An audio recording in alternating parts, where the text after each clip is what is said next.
नमस्कार मित्र आणि मैत्रिणींनो, वेलकम टू माय चॅनल. तुला जपणार आहे आजच्या भागामध्ये हे दाखवलं गेलं आहे की इथे जे अंबिका आणि मीरा दोघीजणी बोलत असतात की अगं ताई, मी अथर्ववरती म्हणजे वेदाच्या बाबांवरती काही अन्याय तरी करत नाही आहे ना.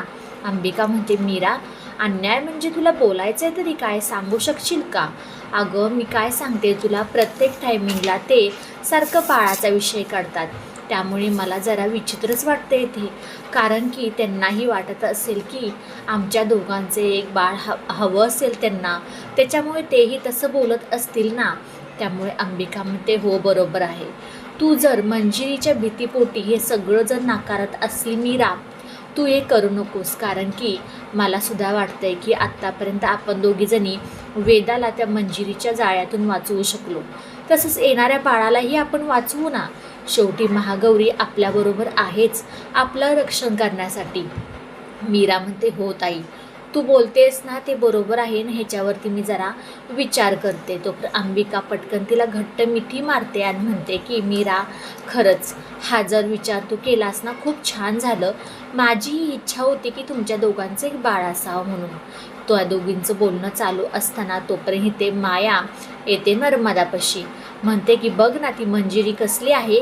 मी किचनमध्ये जात नव्हतीच सुद्धा तरीसुद्धा मला तिने कसलं नाही तसलं बोलली, ती तडतड बोलून निघून गेली. नर्मदा म्हणते, अगं माया, माझ्यापाशी कशाला बोलतेस तू, त्या मंजिरीसमोर जाऊन बोलायचं ना, आणि माझ्यापाशी कशाला फणफणत बसली आहेस.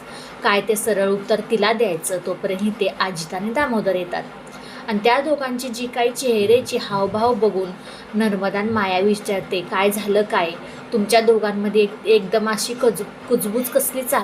अजित म्हणतो की मला माहिती आहे तुम्ही दोघीजणी विश्वास ठेवणार नाही, पण तुला माहिती आहे का, जे कंपनीमध्ये मी जराशी घोटाळा केला त्याच्यातून मला 4 पैसे भेटले, तेच आम्ही दोघीजणांनी लपवण्यासाठी चाललो होतो. नर्मदा पटकन अजितपाशी येते, काय रे, जे आत्तापर्यंत पैसे तू माझ्यापाशी घेऊन येत होता, आता बापापाशी जातोय, लयच बापाचा पुळका यायला लागलाय तुला आता. अगं नाही आहे तसं काही, आम्ही दोघीजणी गेलो, पटकन म्हटलं ठेवावेत अशा हेतूने गेलो होतो, पण ऐकून तरी घे, तिथे ना आम्हाला अथर्व दिसला आणि त्या भीतीपोटी मी अथर्वच्या हातामध्ये बॅग दिली, तिथून पळून आलो. आम्ही तिथून पळून येत असताना तोपर्यंत अथर्वे एवढ्या वेगाने आला की आमच्या अगोदराला जेवायलासुद्धा बसला होता. ह्याच्यामध्ये काहीतरी गडबड घोटाळा आहे. ह्या घरामध्ये आत्ता सध्या तरी काहीसुद्धा व्यवस्थित नाही आहे.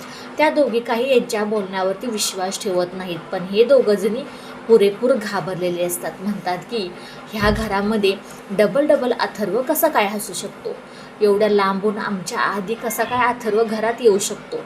ह्या दोघांमध्ये हाच विचार चाललेला असतो.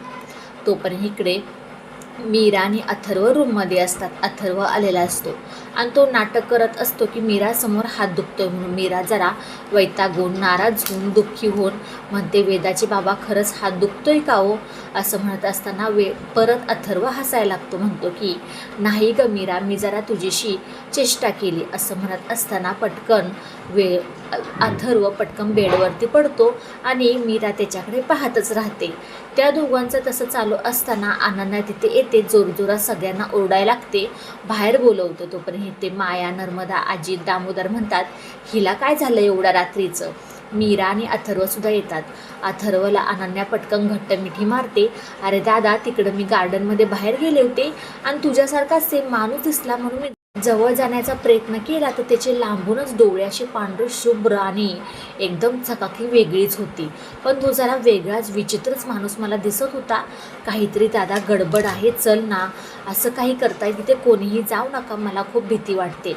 तोपर्यंत दादासाहेब म्हणतात की अनन्या, अगं काही घाबरू नको, कोणी नसेल, तुझा भात झाला असेल. हे अनन्याचं सगळं काही वर्णन त्या कालकायाबद्दल सांगून झाल्यानंतरनं मंजिरीचे तर काय हातपाय कापायलाच लागलेले असतात. म्हणते की ह्या कालकायाला काय झालं होतं बाहेर यायला, त्याला सांगितलं होतं येऊ नको, तरीही ह्याने मूर्खपणा केलाच अक्षरशः. तोपर्यंत ते अनन्या पटकन इथे अथर्वला म्हणत असते की दादा, अजिबात तू जाऊ नकोस, खूप भयानक आहे ते, भीतीदायक आहे. तोपर्यंत आणि अजित आणि दामोदर हे एकमेकांकडे पाहतात. तोपर्यंत इकडे दामोदर, अजित आणि दादासाहेब, अथर्व हे चौघेजणी अनन्याला घेऊन जातात. म्हणतात की चल आपण पाहूया कोण आहे तिथे. अनन्या एकदम दबक्या पावलाने जाते. हा कालकाया अनन्याकडे पाहतच राहतो, हसत असतो. त्याला अनन्याचाच बळी पाहिजे असतो. तोपर्यंत इकडे सगळेजणी आपापल्या रूममध्ये जातात. अजितला काही झोप लागत नाही. तो मायाला सारखा उठवत असतो की अगं काहीतरी भयानक आहे, मला ना जरा वेगळंच वाटत आहे बघ. अनन्याला सुद्धा तेच वाटलं. ती उगाच ओरडत नाही आली. तोपर्यंत इकडे येणाऱ्या भागामध्ये आपल्याला पाहायला भेटणार आहे की मंजिरी कालकायापाशी जाते आणि त्याला खूप ओरडते. म्हणते तुझा हा मूर्खपणा आज आपल्याला केवढ्यात पडला असता तुला माहिती आहे का. कालकाया म्हणतो जाऊ दे सगळं काही, पण मला त्या अनन्याचाच बळी पाहिजे. तोपर्यंत मंजिरी हसून म्हणते की हो डन, तू माझं काम केलं आहेस म्हटल्यानंतर मी तर तुला तिचा बळी देणारच. बघूया आता येणाऱ्या भागामध्ये ही मंजिरी अक्षरशः अनन्याचा बळी त्या कालकायाला देऊ शकते का आणि कालकायाचा खरा चेहरा सर्वांसमोर येईल का. व्हिडिओ शेवटपर्यंत पाहिल्याबद्दल खूप सारे मनापासून धन्यवाद. आवडल्यास लाईक, शेअर, सबस्क्राईब करायला अजिबात विसरू नका. आणि हो, आपले शॉर्ट्स व्हिडिओही यायला लागलेले आहेत, त्यालाही भरभरून प्रेम, आशीर्वाद असंच सपोर्ट करत राहावा.